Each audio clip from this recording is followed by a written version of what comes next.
2 अप्रैल को सेनेट के इंतखाबात होने जा रहे हैं, लेकिन खदशा भी यह जाहिर किया जा रहा है कि पीटीआई अपनी रविश बदलने को तैयार नहीं है और जो मखसूस नशिस्तों पर हल्फ होना था खैबर पख्तूनख्वा में, वो हल्फ लेने को तैयार नहीं है पीटीआई की वहां की सूबाई क़यादत, और जिसकी वजह से अभी इन खदशात का इजहार किया जा रहा है। इलेक्शन कमीशन की तरफ से भी ये बात की गई कि अगर यही सूरत हाल रही तो जो 11 नशिस्तें हैं सेनेट की, जो खैबर पख्तूनख्वा में जिनका इंतखाब होना है, जहां पर वो इलेक्शन वहां पर मुलतवी हो सकते हैं।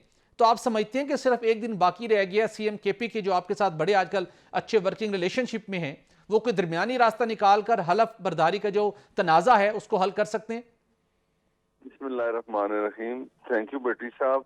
देखें, यही रवैया है, इमरान खान ने यही सिखाया सबको कि इमरान खान अगर एक सियासी आदमी होता, सियासी लीडर अगर होता तो उसको पता था कि मुल्क के हालात किस तरफ जा रहे हैं और वो अपनी उसी जिद पे कायम, और उसने उस बंदे को, गंडापुर को वजीर आला सरहद बनाया। आपके सामने उसकी सारी चीजें और हिस्ट्री याद है कि उसके क्या क्या वो किन कलमात से दूसरे लीडरान को बुलाता था। फिर भी मियां शहबाज शरीफ साहब ने ये कहा कि भाई हमने सब ने इकट्ठा चलना है, चारों सूबों को लेके चलना है, हम जब तक इकट्ठे नहीं चलेंगे मुल्क कि जितने मुश्किलात में है उसका एक ही हाल है कि सब सियासी जमातें जो रविश है खत्म करके तो मुल्क को आगे ले जाने के लिए इकट्ठे हों। आप देखते हैं कि वो जब उधर आता है अपना गंडापुर साहब प्राइम मिनिस्टर साहब से मिलता है तो बड़ी अच्छी बात करता है। मुझे लगता है जब वो बाहर निकलता है तो नियाजी उसको कहता है कि तुमने क्या किया, तो मैं अभी उतार रहा हूँ, तो फिर वो अपने उसी रवैये पे चला जाता है। दूसरा, सेनेट का इलेक्शन ये एक अल्लाह का खास करम है। देखें, दिन ब दिन जब आप इलेक्शन प्रोसेस चलता है ना तो उसमें बेहतरी आती है। पहले यही होता था कि जी एमपीए बिक गए, किसी ने 2 करोड़ ले लिया, 4 करोड़ ले लिया, तो ये जमहूरियत के लिए एक बहुत बड़ा दब्बा था। इस दफा ये हुआ कि पंजाब में भी इस तरह हुआ कि जो बिला मुकाबला मुंतखब हुए, पीटीआई के 2 बंदे मुंतखब होने थे, उनको 2 बंदे मिले। हमारे जो 5 बंदे मुंतखब होने थे वो मिले। सब ने मिल के इकट्ठे बाकी लोगों ने कागजात वापस लिए और ये एक अच्छा जमहूरी अमल हुआ। बलूचिस्तान में भी ऐसा हुआ। सरहद में पहले भी यही खबरें थी तो कोशिश होती थी कि ये चीजें ना हो, लेकिन मुझे यकीन है कि इमरान नियाजी के जो कुछ हो रहा है ना, उसको जो सजाएं भी मिली हैं ये अदालतों ने उसको दी हैं क्योंकि उसने काम ऐसे किए हैं।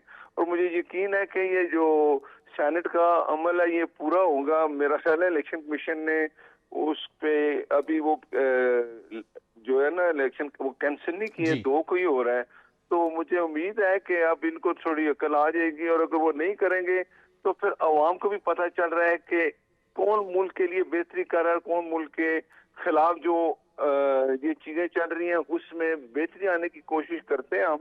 लेकिन अगर वो साथ नहीं देते तो उनको जवाब देना पड़ेगा। नासिर भट्ट साहब ये बताएं कि माजी में हमेशा हम सुनते हैं जब भी सेनेट के इंतखाबात होते हैं तो बोलियां लगाई जाती हैं, ख़रीदो फरोख्त होती है, और बिलखसूस जो खैबर पख्तूनख्वा असम्बली है और बलूचिस्तान जो असम्बली है वहाँ बाकायदा मंडियाँ लगती हैं अरकान असम्बली की। इस बार भी आप भी इलेक्शन लड़ रहे हैं, तो क्या इस बार कितना इम्कान है कि यहाँ अब भी इस इलेक्शन में भी जो कल होने वाला है सेनेट का, इसमें ख़रीदो फरोख्त का कितना इम्कान मौजूद है? नहीं, मैं आपको यही कहने लगा था कि इस तरह वो पहले होता था ना कि सेनेट के लिए जब चेयरमैन के लिए जो बाहर बंदे हाथ उठाते थे, अंदर जाके जब वोट डालते थे तो वो चेंज हो चुका होता था। इस चीज को खत्म होना चाहिए और ये चीज अब खत्म हो रही है। ये बड़ी अच्छी बात है कि पाकिस्तान में, एक बात मैं बताऊं, पाकिस्तान की बका तरक्की इंशाल्लाह जमहूरियत में, और जमहूरियत की कामयाबी पाकिस्तान की कामयाबी है।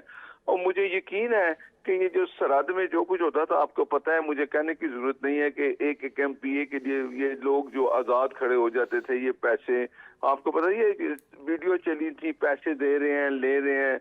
और अब मुझे कुछ चेहरे आपको सेनेट में भी नजर नहीं आएंगे जिन्होंने पिछले 4-5 साल में चाहे वो मुस्लिम लीग नून मियां नवाज शरीफ साहब जब मुश्किल हालात में थे तो उन्होंने जो किरदार अदा किया, मैं किसी का नाम नहीं लेता, लेकिन ये है कि जमात में अब इंशाल्लाह कारकुनों को और वफादारों को जो है वो जगह भी मिल रही है, और बड़ी अच्छी पार्टी बात है, की अच्छी मजबूती बात है जी। जो है वो इसी में होती है कि कारकुन जो है वो सीसा प्लाई की तरह अपने कायद के साथ खड़े रहे। मुश्किल हालात में चलने वाले लोगों को, मुश्किल हालात में साथ खड़े रहने वालों को मियां नवाज शरीफ साहब इज्जत भी दे रहे हैं और कारकुनों की अब हौसला अफजाई भी हो रही है।